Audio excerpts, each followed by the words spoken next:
Well, hey there guys, and welcome back. On this week's show, we've got another Stirlingkit product.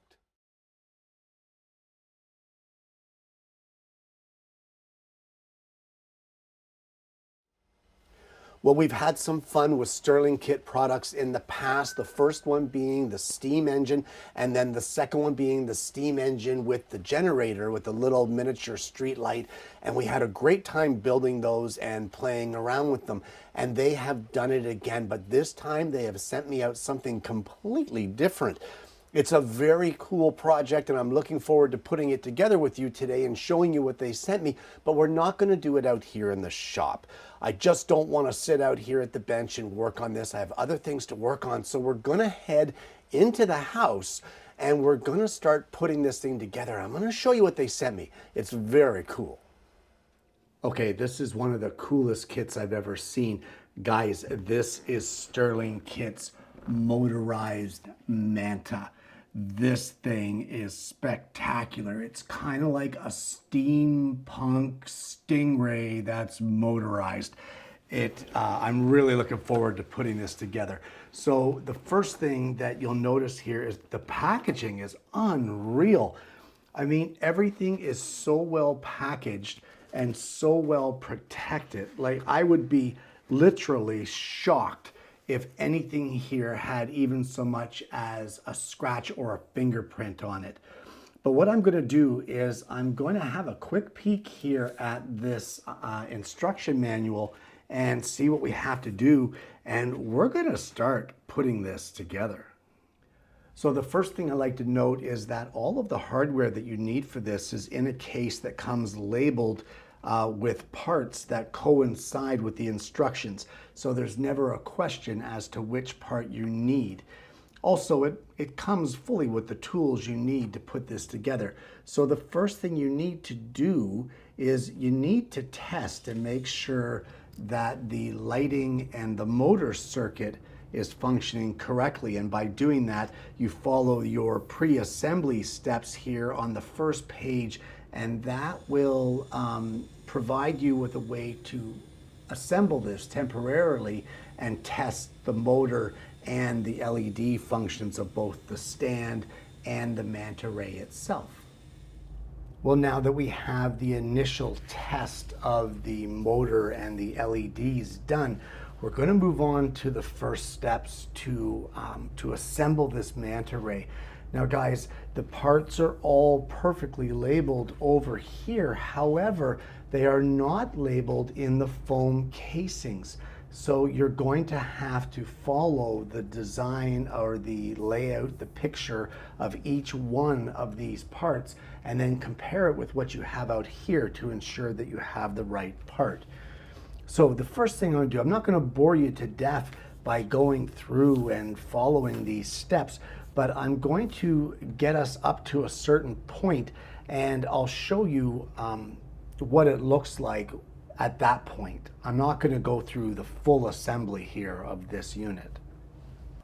So now, even though you had this assembly together in order to test it at first, you will have to take it apart again just to put it together with the next pieces involved in step one. So it's no big deal. It comes with this little tiny pry bar, so that makes it very easy to get your pieces apart if you put something together incorrectly, or if you have to put it together for testing and then remove it. So we're going to get this motor assembled here, and it's looking pretty cool, but I gotta tell you, these little parts are challenging. I'm going to say that they're challenging for fat fingers like mine.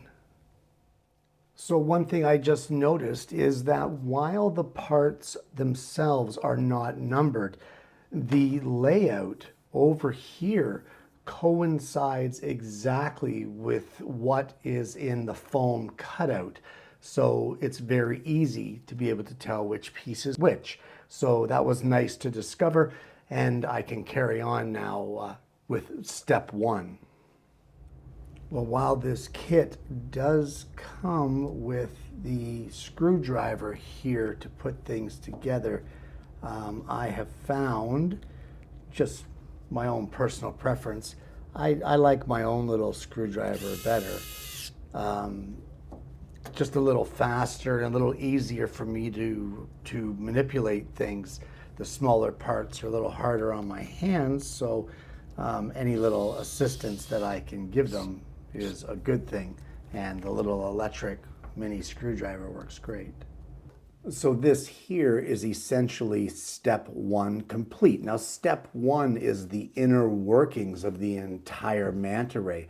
Step two is a little different. While step one actually took me just over 2 hours to get that completed, step two is the inner armor. And guys, I don't think we need videos of it, but essentially it's the exact same process that you follow the steps here. They're very clearly numbered and with very clear diagrams. You can use your parts diagram, here we go, this one here, to determine exactly what parts you need for the steps that you're working on. And we can get step two, the inner armor, put together. So I'm going to go through and assemble all that, and I will show you what it looks like when I get that done. All right, and that there is our skeleton, or the inner armor as they call it, completed. So that is step two done. And I believe the final step now is just the decorative pieces of the entire model. So just like I did with step two, I'm just going to carefully follow the instructions along. We're going to get all of our parts for the third step, or the decorative pieces, done. That's basically all of the blue armor pieces that will go on this entire Stingray. And then when we're done, I guess we can take this thing for a bit of a test spin. Okay, I have to say that this decorative trim, the decorative trim pieces, are very, very cool. They are actually held in place with rare earth magnets. Let me just show you that here. You can see the magnets that are embedded into the metal decorative piece, and they just fit right over top of the existing frame and snap into place with the magnets. That is a very cool feature. I like that. Okay, so we'll carry on and get the rest of this put into place. And there we go. That is the model itself complete.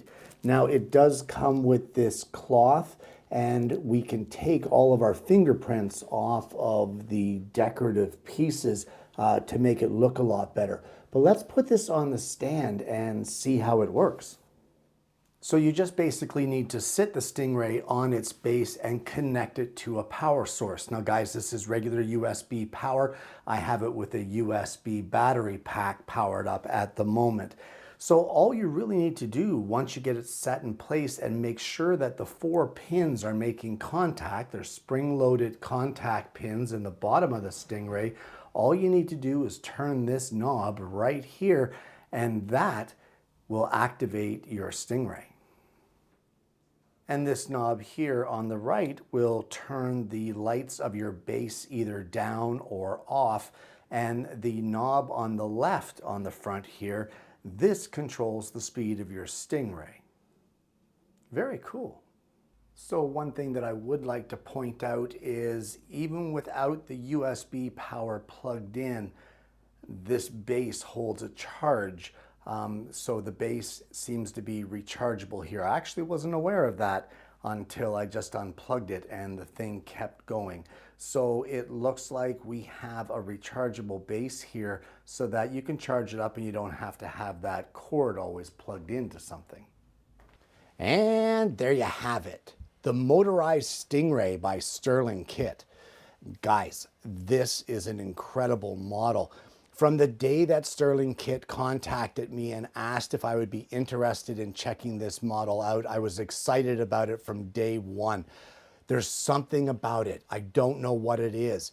It's the look of the Stingray, that menacing look, but yet it has that cool mechanical, kind of a steampunk thing happening that really gives it that extra special little oomph, if you know what I mean.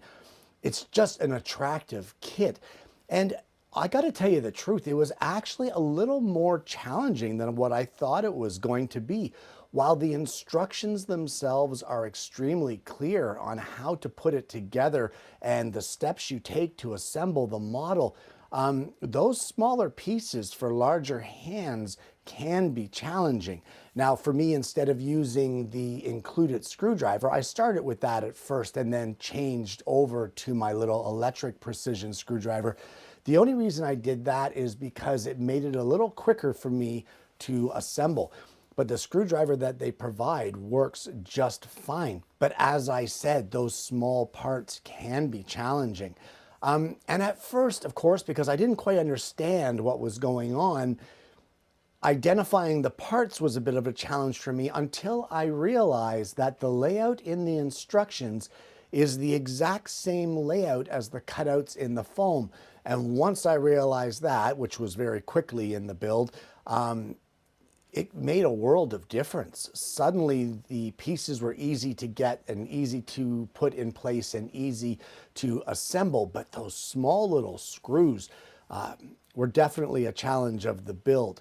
Not to mention too that you want to make sure that the gears are lined up. At one point in time, the main gears that have to line up the wing assemblies, they have to be parallel. You have to make sure that they are perfectly parallel in line. Otherwise, your wings kind of go all wonky. So you want to make sure that they are parallel, and you want to take your time and do that properly as well. So there is the challenge of that. It's not just snap pieces here and there, here and there. Now, speaking of snapping, that magnetic decorative shell that goes around the whole model, that blue shell that gives it its final look, I love that. I love the fact that it's magnetic. I love the fact that it snaps on instantly. I love the fact that when my granddaughter comes over and she was so enthused about this, I was able to snap off those panels and show her the mechanics inside and the skeleton inside.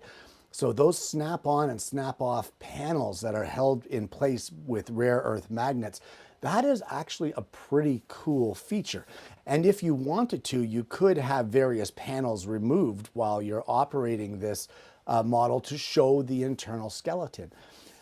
Now, again, at the beginning, I didn't realize that this thing was rechargeable, but it is. And that is so cool because now it can sit wherever you want without this black cord hanging out the back end.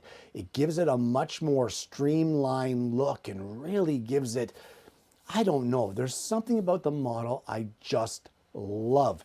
Guys, it's a great model to get your kids involved. I wanted to get my granddaughter involved, but once I saw the small bolts, I realized that for her age group, 5 years old, that's a little young, in my opinion, to be messing with these tiny little bolts. It would be too frustrating for her. But who knows? Your grandchildren or your nephews or your nieces might enjoy doing something like this. It's a good few hours to put it together, so it's a great time to spend an afternoon.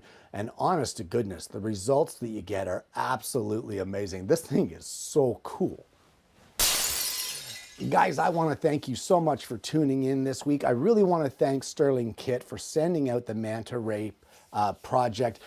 Guys, this is actually part of their Poseidon series of sea creatures. There's several in the series. There's several coming up as well. So you might want to check into that. If this is your sort of thing and you're interested in this, there are some images in the manual that you can look at of what's coming up. But check out their website. All the links for the product that I showed you here today and for Stirlingkit are going to be down below. I'll put the links down there for the steam engines as well in case you're interested and don't want to go back and find those shows. Either way, guys, I hope you've enjoyed today's show. I hope you've enjoyed the content. If you haven't already, if you found any part of this interesting, entertaining, or informative, you know what? Why not like and subscribe to the channel? We have an amazing audience base, and I'm hoping that you're going to consider becoming a part of that. Guys, I want to thank you for tuning in. Once again, I want to thank Stirlingkit for sending out the Stingray this week. I hope you enjoyed the content. I hope you're going to check out the links and get one of these for yourself if that's what interests you. And more importantly, I hope you're going to join me again next week when I bring you yet another Alternative Tuesday.